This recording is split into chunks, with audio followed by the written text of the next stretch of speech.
Hello neighbors, it's Brad here at eTrailer, and today we're taking a look at the Curt 4 to 7-way adapter, also with a 4 flat pole on a 2016 Ram ProMaster 2500.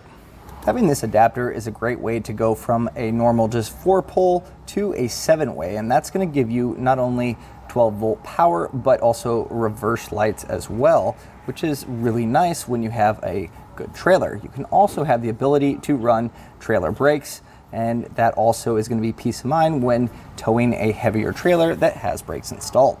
Now, something that's really nice with this adapter is you still have your 4 pole right there. So no matter what trailer you're hooking up to, whether it has a 7-way or a 4 pole, you're ready to go either way. Now keep in mind that just because you're putting a 7-way on doesn't necessarily mean that you have trailer brakes. In order to do that, you're going to need a few other things. This is just the adapter. So you're going to need extra power wire and also a brake controller in order to utilize trailer brakes. We do offer those here at eTrailer, and you can see which one works best for you. Install's pretty straightforward. I'm going to walk you through it, and that way if you're questioning whether or not you can do it, I'll be here to walk you through those steps and make sure that you can.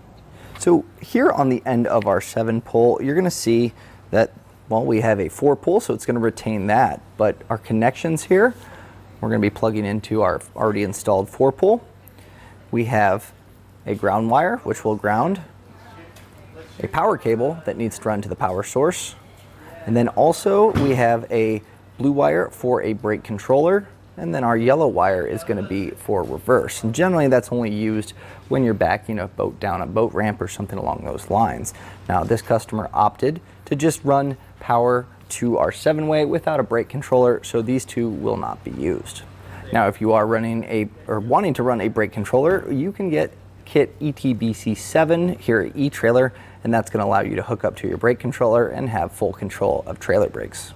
Now included in the kit is this 7-hole bracket, as well as you can have your 4 pole set here. Now this hitch in particular has a welded on tab to attach this bracket. Now if you don't have a hitch with that welded on bracket, you can pick up a bracket here at eTrailer, and a lot of times you can get one to custom fit exactly where you want it. So once that's mounted up, we're going to take our plug, run this through,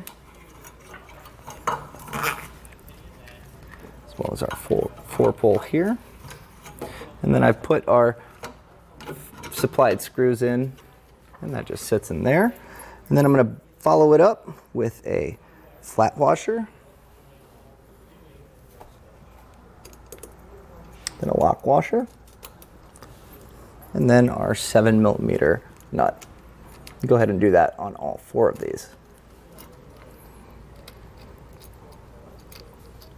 I'm going to take my screwdriver here with my 5/16 on the back and just tighten this down.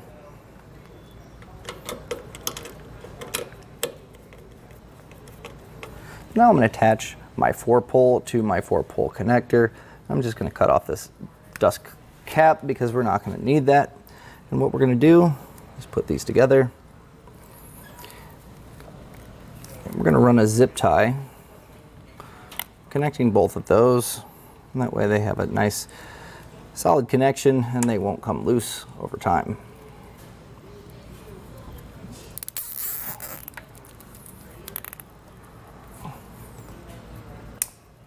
From here, we'll be mounting up our ground screw, and really anywhere that's attached to the frame of the vehicle that's metal should do well. So I'll probably throw it somewhere up in here, and that way it's out of sight, but also grounded. So now I'm gonna take our ring terminal from our ground and simply drill this in with our self-tapper.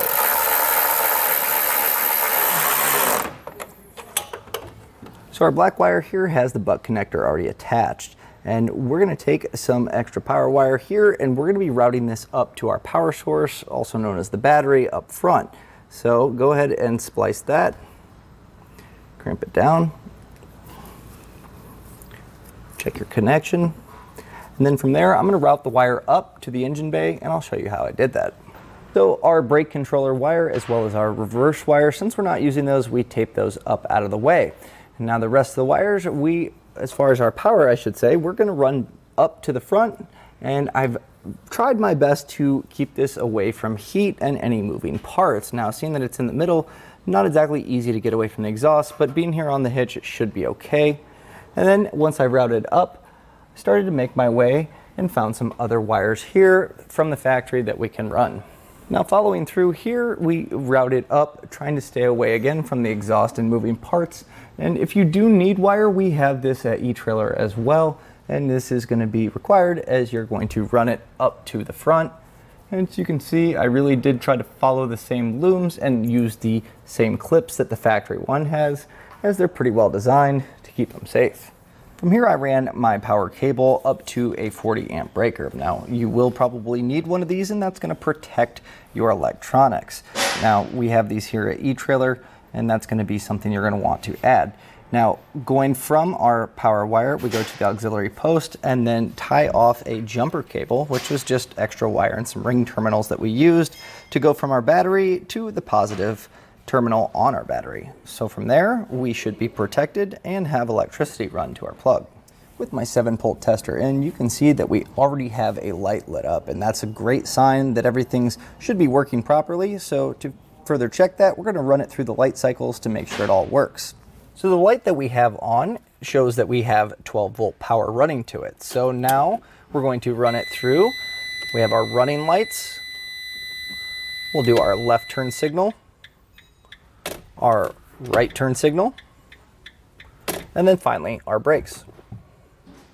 Now if you need a 4 or 7-pole tester, they are a good peace of mind to make sure that you're testing just the wiring on the trailer harness itself, because a lot of times when you run it to the trailer, your trailer may have issues and it's going to cause it to give you kind of a false negative here. So this isolates it, knowing that everything's working properly. So everything's zipped up, everything's put back together. We've tested our wiring, we know that it works. So now really all that's left to do is hook up to our trailer and get to towing. And that was a look at the Curt 4 to 7-way adapter with 4-pole on a 2016 Ram ProMaster 2500.